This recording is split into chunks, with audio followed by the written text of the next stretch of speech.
নমস্কার, আমাদের চ্যানেলে সবাইকে স্বাগত। আমাদের চ্যানেলে এবার থেকে জেনারেল নলেজের পাশাপাশি ম্যাথ অর্থাৎ অঙ্কের ভিডিওগুলি দিতে থাকব। আমরা বিভিন্ন ধরনের অঙ্ক প্র্যাকটিস করব, বিভিন্ন ধরনের অঙ্কের প্রবলেমগুলো ধরে ধরে। আশা করি এগুলি সবার খুবই উপকারে আসবে। সমস্ত রকমের স্টুডেন্টই এতে উপকার পাবেন। আজকের প্রথম অঙ্ক, বুধ, বৃহস্পতি ও শুক্রবারের গড় তাপমাত্রা ছিল 40 ডিগ্রি সেন্টিগ্রেড, আর বৃহস্পতি, শুক্র ও শনিবারের গড় তাপমাত্রা ছিল 41 ডিগ্রি সেন্টিগ্রেড। যদি শনিবারের তাপমাত্রা 42 ডিগ্রি সেন্টিগ্রেড হয়, তাহলে বুধবারের তাপমাত্রা কত ছিল? দেখে নাও, তোমরা নিজে প্রথমে করার চেষ্টা করো। তো আমরা প্রবলেমটা সলিউশন শুরু করছি। এখানে বলা আছে বুধ, বৃহস্পতি, শুক্রবারের গড় তাপমাত্রা 40 ডিগ্রি। তাহলে বুধ, বৃহস্পতি, শুক্র মোট তাপমাত্রা 40 ইন্টু 3 সমান 120 ডিগ্রি সেন্টিগ্রেড। তারপর বৃহস্পতি, শুক্র ও শনির গড় টেম্পারেচার 41 ডিগ্রি সেন্টিগ্রেড। তাহলে বৃহস্পতি, শুক্র ও শনির মোট তাপমাত্রা হবে 41 ইন্টু 3 সমান 123 ডিগ্রি সেন্টিগ্রেড। এই দুটো সমস্যার ক্ষেত্রে বুধবার এবং অপরটির ক্ষেত্রে শনিবার এক্সট্রা দেওয়া আছে। বৃহস্পতি ও শুক্র দুটোর ক্ষেত্রেই কমন। তো এই ক্ষেত্রে আমরা যদি বৃহস্পতি প্লাস শুক্র প্লাস শনি মাইনাস বুধ প্লাস বৃহস্পতি প্লাস শুক্র এই দুটোকে বিয়োগ করি, তাহলে আমরা শনি ও বুধের বিয়োগফল পাব 3। তো এর থেকে শনিবারের টেম্পারেচার দেওয়া আছে 42, অতএব বুধ সমান শনি বিয়োগ 3। তাহলে বুধ সমান 42 বিয়োগ 3 সমান 39 ডিগ্রি সেন্টিগ্রেড। তাহলে উত্তরটি হলো অপশান এ সঠিক, 39 ডিগ্রি সেন্টিগ্রেড। 2 নম্বর অঙ্ক, একটি সারিতে অনেকগুলি গাছ লাগানো আছে। তার মধ্যে একটি গাছ বাম প্রান্ত থেকে 7ম এবং ডান প্রান্ত থেকে 14তম। তাহলে সারিটিতে কয়টি গাছ আছে? তো আমরা এখানে কি দেখতে পাচ্ছি, একটি গাছ যেটা বাম প্রান্ত থেকে গুনলে 7মে আসছে এবং ডান প্রান্ত থেকে গুনলে 14তমে আসছে। তাহলে মোট গাছ সংখ্যা দুটোকে যোগ করলে কি পেলাম? 21। কিন্তু এখানে একটা সমস্যা হচ্ছে, আমরা আমাদের যে নির্দিষ্ট গাছটি, সেই গাছটিকে দুবার গুনলাম, বাম দিক থেকেও একবার গুনলাম, ডান দিক থেকেও একবার গুনলাম। অতএব 21-এর ভিতর একটি গাছ বেশি হয়ে যাচ্ছে, কেন আমরা একই গাছকে দুবার গুনলাম। তো আমাদের সারিটিতে গাছের সংখ্যা হবে 21, যোগ করে পেলাম দুটোকে, তার সাথে 1 বিয়োগ করতে হবে, হলো 20। তাহলে আমাদের এখানে অ্যান্সার হলো অপশান সি। 3 নম্বর অঙ্ক, বি এর বয়স এ এর থেকে দ্বিগুণ, কিন্তু এফ এর থেকে দ্বিগুণ ছোট। সি এর বয়স এ এর অর্ধেক, কিন্তু ডি এর থেকে দ্বিগুণ বড়। এখানে দ্বিতীয় বৃহত্তম কে? অপশানগুলি আছে বি, এফ, সি অথবা ডি। তো আমরা কিভাবে করব? তো প্রথমেই ধরে নেওয়া যাক এ এর বয়স x বছর। তাহলে বি এ এর দ্বিগুণ, তাহলে বি সমান 2x। তারপর এফ এর থেকে দ্বিগুণ ছোট হচ্ছে বি, তাহলে এফ এর বয়স হবে বি ইন্টু টু সমান বি পেয়েছি 2x, 2x ইন্টু টু সমান 4x, তাহলে এফের বয়স হলো 4x। তারপর সি এর বয়স এ এর অর্ধেক, এ সমান এক্স, তাহলে সি এর বয়স হবে x/2। তারপর দেওয়া আছে সি এর বয়স এ এর অর্ধেক কিন্তু ডি এর থেকে দ্বিগুণ, তাহলে ডি সমান ডি এর বয়স হবে সি এর অর্ধেক c/2, আর সি সমান পেয়েছি x/2, অতএব ডি এর বয়স হলো x/4। তো এবার পুরোটাকে যদি মানের অধক্রমে সাজাই তাহলে দাঁড়াচ্ছে 4x, 2x, x, x/2, x/4। অতএব এফ, তারপর বি, তারপর এ, তারপর সি, তারপর ডি। তাহলে এখানে দ্বিতীয় বৃহত্তম হলো বি। তাহলে আমাদের এখানে অপশান এ কারেক্ট অ্যান্সার। পরের অঙ্ক প্রবলেম 4। একটি গাণিতিক ক্রম, এই ক্রমটার কীভাবে বিস্তৃত 20, 25, 30 এইভাবে 140 পর্যন্ত বিস্তৃত।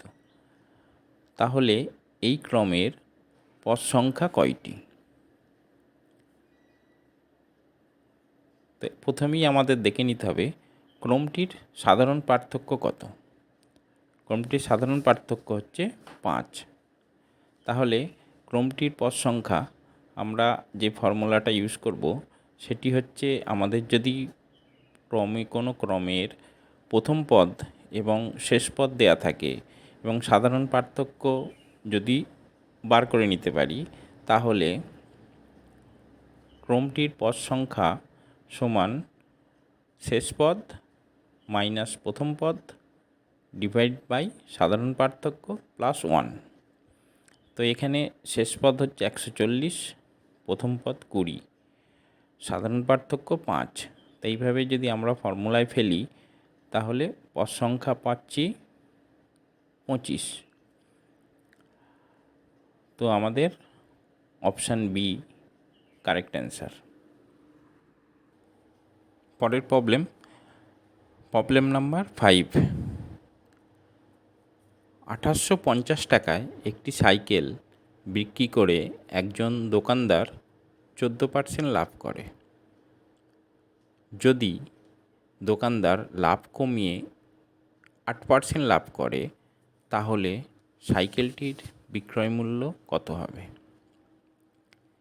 এখানে অপশানগুলি দেওয়া আছে 2600 টাকা, 2700 টাকা, 2800 টাকা, 3000 টাকা। তো কীভাবে প্রবলেমটি সলভ করব, সলভে আসা যাক।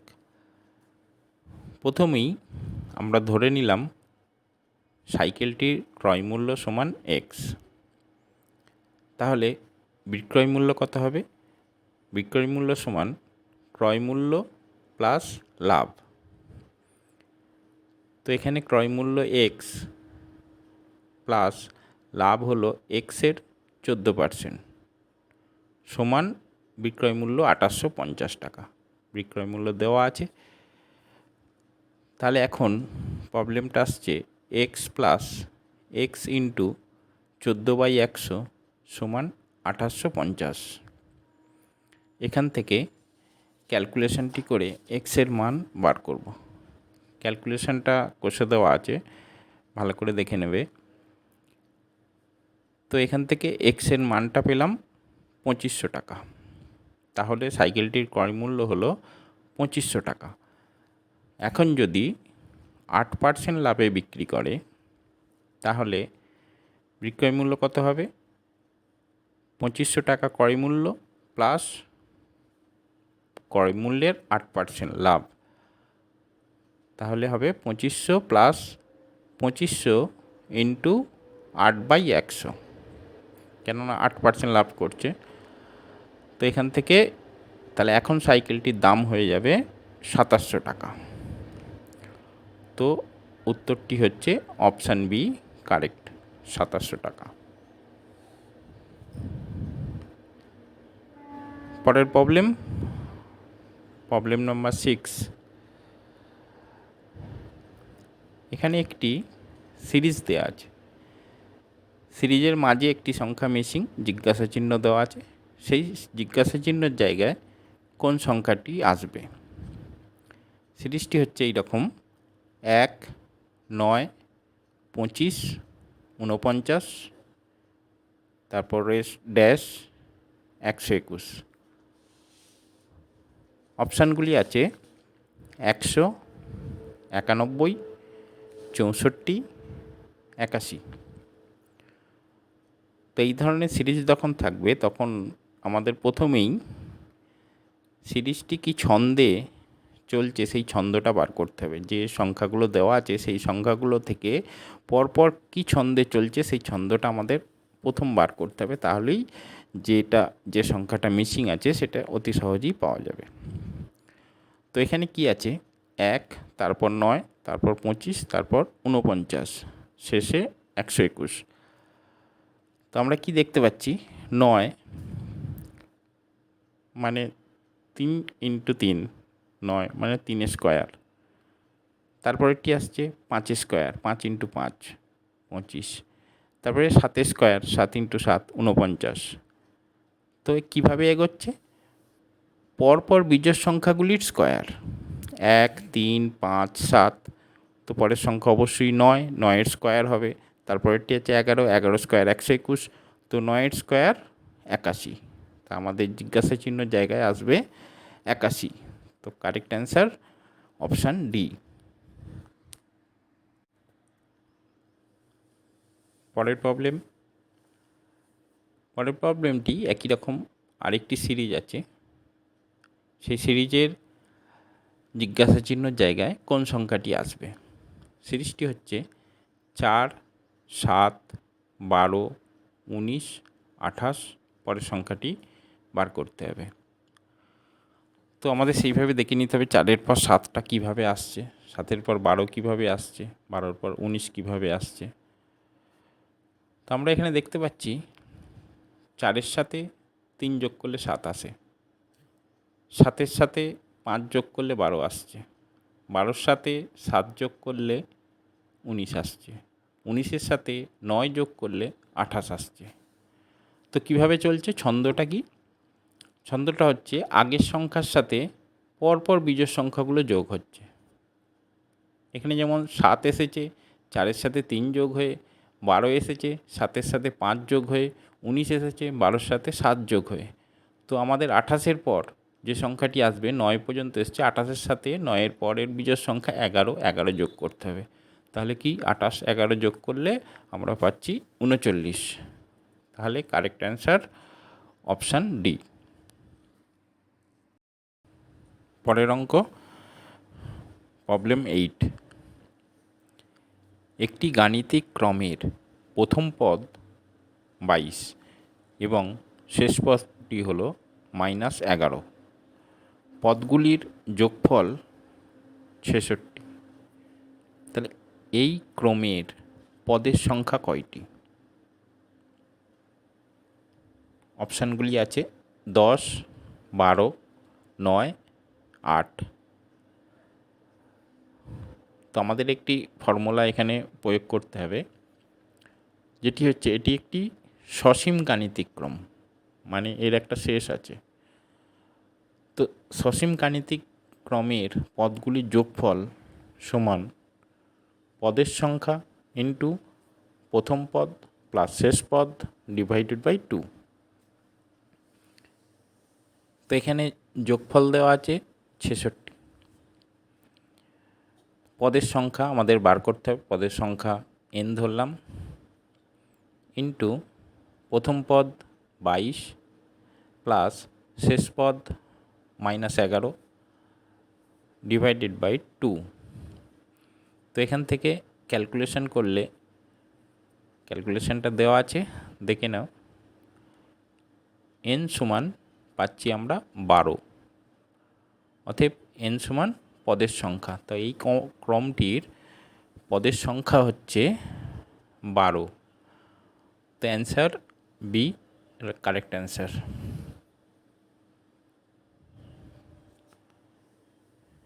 পরের অঙ্ক প্রবলেম 9।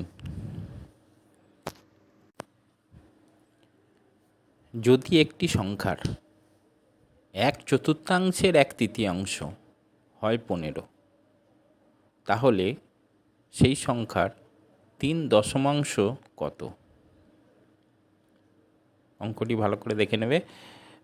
অপশানগুলি দেওয়া আছে 35, 36, 45, 54। তো প্রথমে আমরা সংখ্যাটিকে ধরে নিলাম এক্স। তো প্রথমে কি বলা আছে, সংখ্যাটির 1/4 1/3, তাহলে এক্সের 1/4 এর 1/3 সমান 15। তখন দাঁড়াচ্ছে কি এক্স ইন্টু 1/4 ইন্টু 1/3 সমান 15। তো এক্স সমান 180। তারপর আমাদের বার করতে হবে সংখ্যাটির 3 দশমাংশ। তো সংখ্যাটি আমি পেলাম 180। তো 180-র 3 দশমাংশ সমান 3/10 কত হবে? ক্যালকুলেশন করলে আমাদের আসছে 54। তাহলে এখানে অপশান ডি কারেক্ট অ্যান্সার।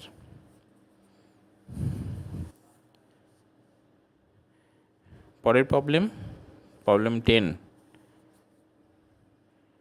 পরপর 3টি বিজোড় পূর্ণ সংখ্যার প্রথমটির 3 গুণ তৃতীয়টির দ্বিগুণের চেয়ে 3 বেশি, তাহলে তৃতীয় পূর্ণ সংখ্যাটি কত? অপশানগুলি আছে 9, 11, 13, 15। এখানে বলা আছে 3টি পরপর বিজোড় পূর্ণ সংখ্যা, প্রথমটির 3 গুণ সমান তৃতীয়টির দ্বিগুণের চেয়ে 3 বেশি।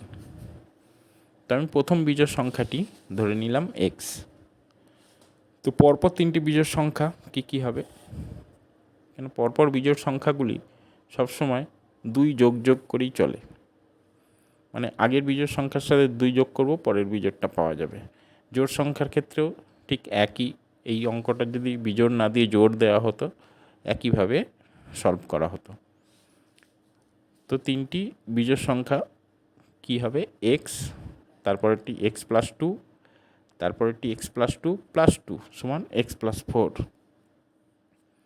তাহলে আমাদের সমস্যা অনুযায়ী 3x প্রথমটির 3 গুণ সমান তৃতীয়টি মানে এক্স প্লাস 4 এর দুগুণের চেয়ে 3 বেশি। তো 2 ইন্টু এক্স প্লাস 4 প্লাস 3। এখান থেকে সলভ করলে এক্সটা পেয়ে যাব এক্স সমান 11। তাহলে প্রথম বিজোড় সংখ্যাটা পেলাম, প্রথম বিজোড় সংখ্যাটা 11। অতএব তৃতীয়টি বার করতে হবে। তৃতীয় সমান এক্স প্লাস 4, তো 11 প্লাস 4 সমান 15। তাহলে এখানে অপশান ডি কারেক্ট অ্যান্সার। পরের প্রবলেমে যাওয়া যাক। প্রবলেম 11। এ এবং বি দুটি স্থির বিন্দু 5 সেন্টিমিটার দূরে এবং সি হল এ বি এর ওপর একটু বিন্দু। এসির দৈর্ঘ্য দেওয়া আছে 3, তাহলে এসির দৈর্ঘ্য যদি 6% বৃদ্ধি করা হয় তবে সিবি এর দৈর্ঘ্য কত % কমবে? এখানে অপশানগুলি আছে 6%, 7%, 8%, 9%। এখানে এ আর বি বিন্দু, তার মানে এ আর বি এর দূরত্ব 5 সেন্টিমিটার দেওয়া আছে, এসি দেওয়া আছে 3, তাহলে সিবি হচ্ছে 2 সেন্টিমিটার।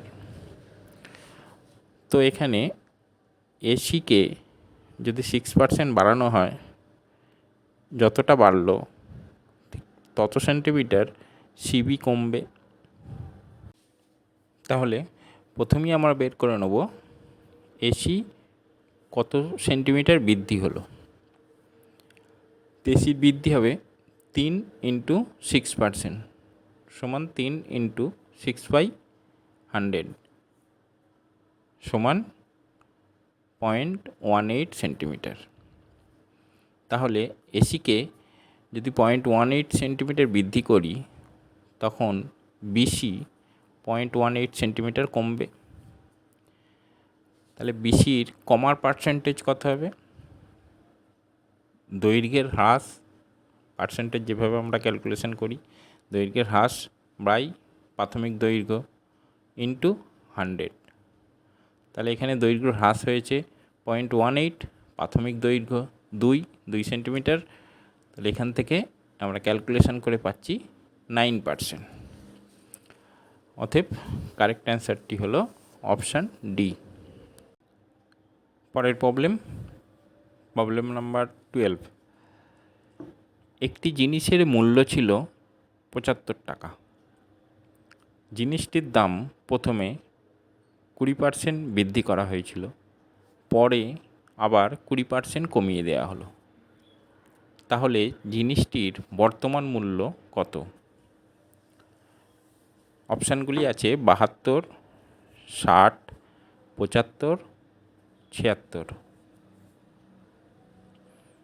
তো অঙ্কটিতে কি বলছে? 75 টাকার একটা জিনিস প্রথমে 20% বৃদ্ধি করা হলো, পরে আবার 20% কমিয়ে দেওয়া হলো। তো প্রথমে জিনিসটি 20% বৃদ্ধি করার ফলে এখন কত দাম গিয়ে দাঁড়ালো 20% বৃদ্ধি করার পর? তো 75 টাকা ছিল, 75-এর ওপর 20% বাড়ানো হলো। তাহলে দামটি হয়েছিল বৃদ্ধি করার পর 75 প্লাস 75-এর 20% সমান 75 প্লাস 75 ইন্টু 20/100। এখান থেকে ক্যালকুলেশন করে আমরা পাচ্ছি 90 টাকা।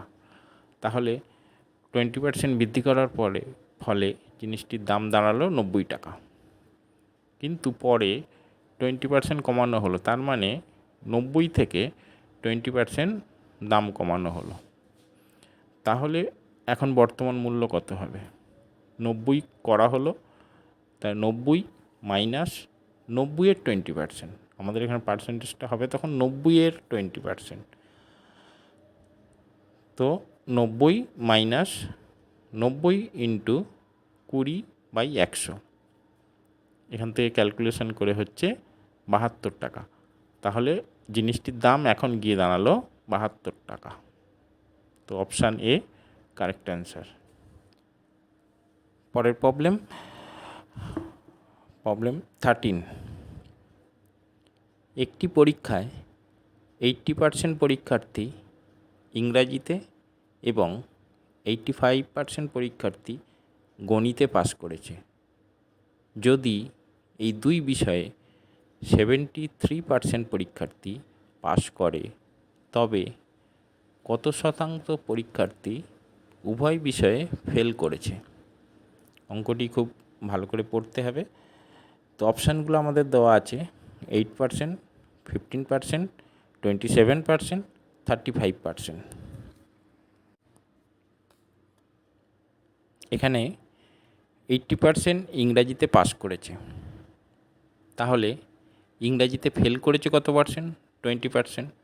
মানে 100 থেকে 80 বিয়োগ করে 20 পেলাম। পার্সেন্টেজের ক্যালকুলেশন সবসময় 100-র সাথে করতে হবে। 85% গণিতে পাস করেছে, তাহলে সেইভাবেই গণিতে ফেল করেছে কত? 15%। আবার দেওয়া আছে 73% উভয় বিষয়ে পাস করেছে, তাহলে যে কোনো একটি বিষয়ে ফেল করেছে। 100 মাইনাস 73 27%, মানে হয় গণিত না হয় ইংরাজিতে ফেল করেছে। তাহলে তারপর আমরা পাচ্ছি উভয় বিষয়ে ফেল করেছে। এখানে যেটা চেয়েছে সেটা কীভাবে বেরোবে? ইংরাজিতে ফেল 20%, গণিতে ফেল 15%, মাইনাস যে কোনো একটি বিষয়ে ফেল 27%। তো ক্যালকুলেশন করে দাঁড়াচ্ছে 8%, অর্থাৎ উভয় বিষয়ে ফেল করেছে 8%। অঙ্কটিকে ভালো করে বুঝতে হবে। তাহলে সঠিক উত্তরটি হলো অপশান এ। পরের প্রবলেম 14।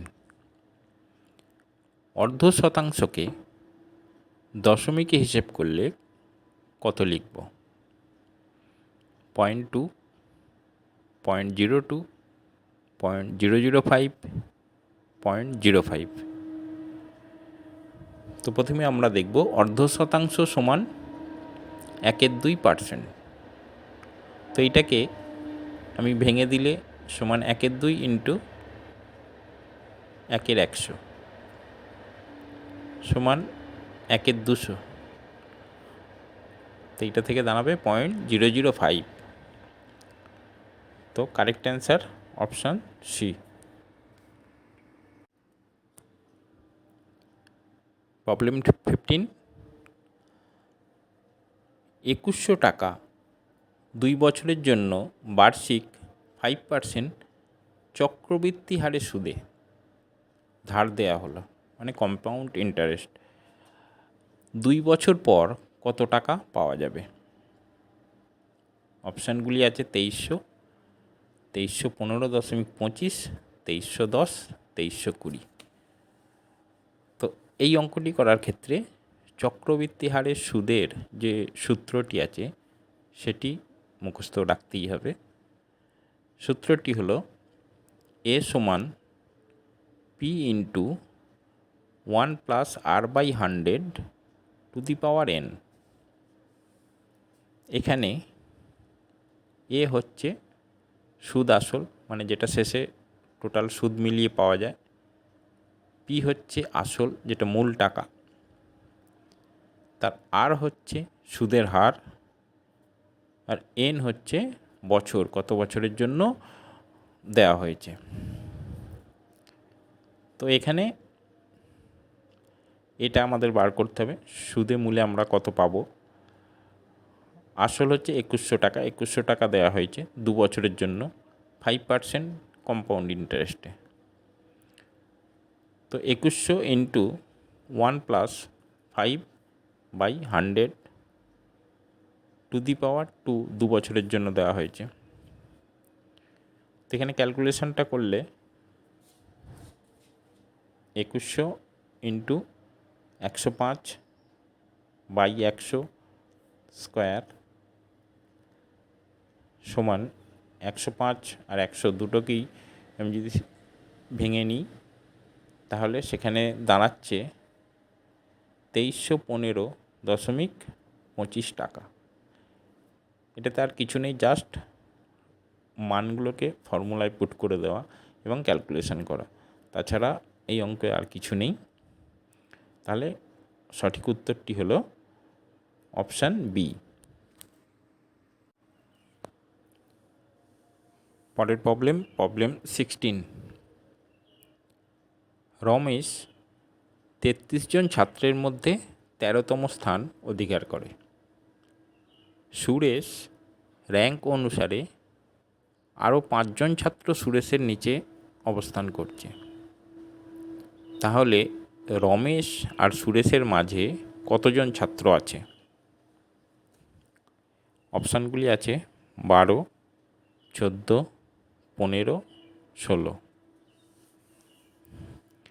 এখানে দেওয়া আছে রমেশ 13তম স্থান, তো রমেশ প্রথম দিক থেকে 13তম, আর সুরেশের পিছনে আরও 5 জন আছে, তাহলে সুরেশ পিছন দিক থেকে 6তম। তাহলে সুরেশ আর রমেশকে নিয়ে কতজন ছাত্র হলো? 19 জন। তো 33 থেকে এটাকে যদি বিয়োগ করি তাহলে এদের মাঝে কতজন আছে সেটা পাবো। অতএব 33 - 19 সমান 14 জন। তো এখানে option B correct answer. Problem 17। Sayan 55 বছর বয়সী। সানি সায়ন থেকে 5 বছর জুনিয়র এবং দেব থেকে 6 বছর সিনিয়র। দেবের ছোট ভাই দেবান দেবের থেকে 7 বছরের জুনিয়র। তাহলে দেবান ও সায়নের বয়সের পার্থক্য কত? অঙ্কটি ভালো করে পড়তে হবে।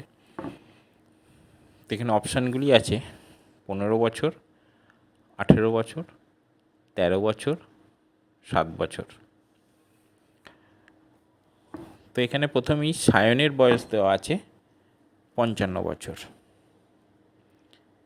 তারপর বলা হয়েছে সানি সায়ন থেকে 5 বছর জুনিয়র। তাহলে সানির বয়স হবে সায়ন -5, 55 - 5 সমান 50 বছর। তারপরে আছে দেব থেকে 6 বছর সিনিয়র, মানে দেব সানির থেকে 6 বছর, মানে সানি দেবের থেকে 6 বছর সিনিয়র। তাহলে দেবের বয়স হবে সানি -6 সমান 44। তারপর দেবের ছোট ভাই দেবান দেবের থেকে 7 বছর জুনিয়র। তাহলে দেবানের বয়স হবে দেবের থেকে 7 বছর জুনিয়র, দেবের বয়স পেয়েছি 44। তাহলে 44 - 7 সমান 37। তাহলে এবার এখানে সবই পেয়ে গেলাম। তাহলে দেবান আর সায়নের বয়সের পার্থক্য, সায়নের বয়স 55, দেবানের বয়স পেলাম 37। তাহলে এদের বয়সের পার্থক্য বিয়োগ করলে 18 বছর। তাহলে option B correct answer. Problem 18। একটি পার্কিংয়ে 160টি যানবাহন রয়েছে। প্রতিটি যানবাহন বাস অথবা ট্রাক এবং প্রতিটি যানের রং হয় লাল অথবা সবুজ। তাহলে এখানে 70টি গাড়ি লাল রঙের এবং 120টি বাস আছে। যদি 18টি সবুজ ট্রাক থাকে তাহলে কতগুলি লাল বাস আছে? অঙ্কটিকে প্রথমে লাইন বাই লাইন বুঝতে হবে। তো পার্কিংয়ে প্রথমে কী দেওয়া আছে? 160টি টোটাল গাড়ি আছে। এখানে দেওয়া আছে লাল গাড়ি আছে 70টি। তাহলে টোটাল সবুজ গাড়ি আছে 160 - 70 সমান 90টি। আবার বলা আছে সবুজ ট্রাক আছে 18টি। তাহলে আমরা এখানে সবুজ গাড়ি পেলাম 90টি। তাহলে সবুজ বাস কটি আছে? টোটাল সবুজ ট্রাক হচ্ছে 90টি, তার মধ্যে সবুজ ট্রাক হচ্ছে 18টি, টোটাল গাড়ি সবুজ গাড়ি আছে 90টি। তাহলে সবুজ বাস আছে 90 - 18 72টি। আবার দেওয়া আছে 120টি বাস আছে। তাহলে লাল বাস কটি থাকবে? কটি আছে? মোট বাস 120। আর এখানে আমরা সবুজ বাস পেলাম 72। তাহলে লাল বাস হবে 48টি। তাই এখানে option C correct answer. Problem 19। একজন পিতা তার ছেলের চেয়ে 24 বছরের বড়। 2 বছর পর তার বয়স হবে তার ছেলের বয়সের দ্বিগুণ। তাহলে তার ছেলের বর্তমান বয়স কত? এখানে অপশান দেওয়া আছে 14 বছর, 22 বছর, 20 বছর, 18 বছর। তো এখানে প্রথমেই আমরা ধরে নিলাম ছেলের বর্তমান বয়স x বছর। তাহলে পিতার বয়স কত? X plus 24। 2 বছর পরে পিতার কত বয়স হবে? পিতার বয়স x plus 24 plus 2, x plus 24 plus 2 বছর। এবং 2 বছর পরে ছেলের কত বয়স হবে? এক্স প্লাস 2 বছর। তাহলে এখানে ইকুয়েশনটা এইভাবে দাঁড়াচ্ছে, কেন এখানে বলা হয়েছে 2 বছর পর পিতার বয়স হবে ছেলের দ্বিগুণ।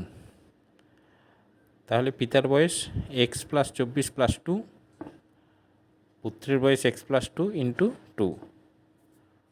তো এখান থেকে ক্যালকুলেশনটা করলে এক্স সমান বেরিয়ে যাবে 22 বছর। তাহলে ছেলের বর্তমান বয়স 22 বছর। এখানে অপশান বি কারেক্ট অ্যান্সার।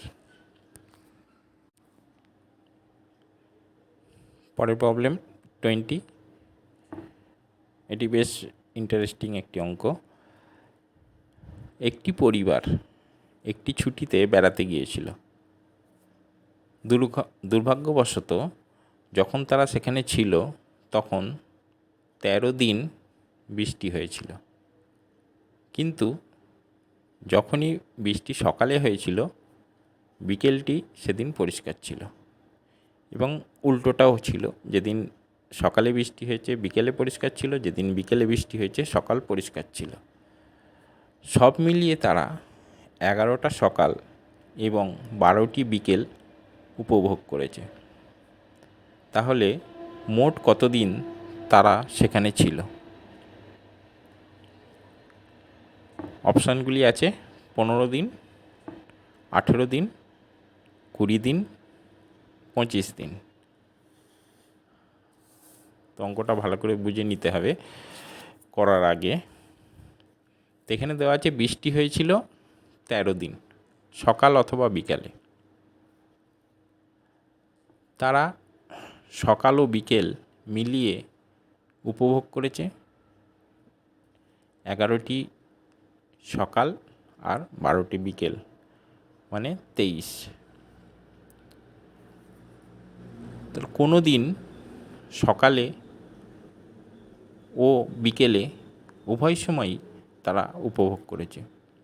এরকম আছে কোনো কোনো দিন তারা সকালেও বেরিয়েছে বিকেলেও বেরিয়েছে। সেটা কতদিন হবে? টোটাল উপভোগ করেছে তারা 23 দিন, 13 দিন বৃষ্টি হয়েছে, তাহলে 10টি, এইরকম 10টি আছে সকালে বেরিয়েছে বিকেলে বেরিয়েছে। তার মানে বৃষ্টি হয়নি, তারা দুবেলাই উপভোগ করেছে, সেই রকম কদিন হবে? 5 দিন। কেন 5 দিন তারা সকাল বেরিয়েছে বিকেলও বেরিয়েছে, মানে দুটো কাউন্ট হচ্ছে। তাহলে ওখানে ওরা কতদিন ছিল? বৃষ্টি হওয়া দিন প্লাস বৃষ্টি না হওয়া দিন।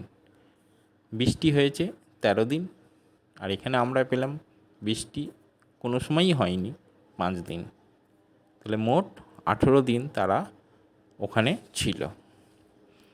তাহলে উত্তরটি হলো অপশান বি, 18 দিন কারেক্ট। আজ এই পর্যন্তই, আবার দেখা হবে পরের ভিডিওতে। থ্যাংক ইউ, ধন্যবাদ। সকলে ভালো থাকবেন, সুস্থ থাকবেন। নমস্কার।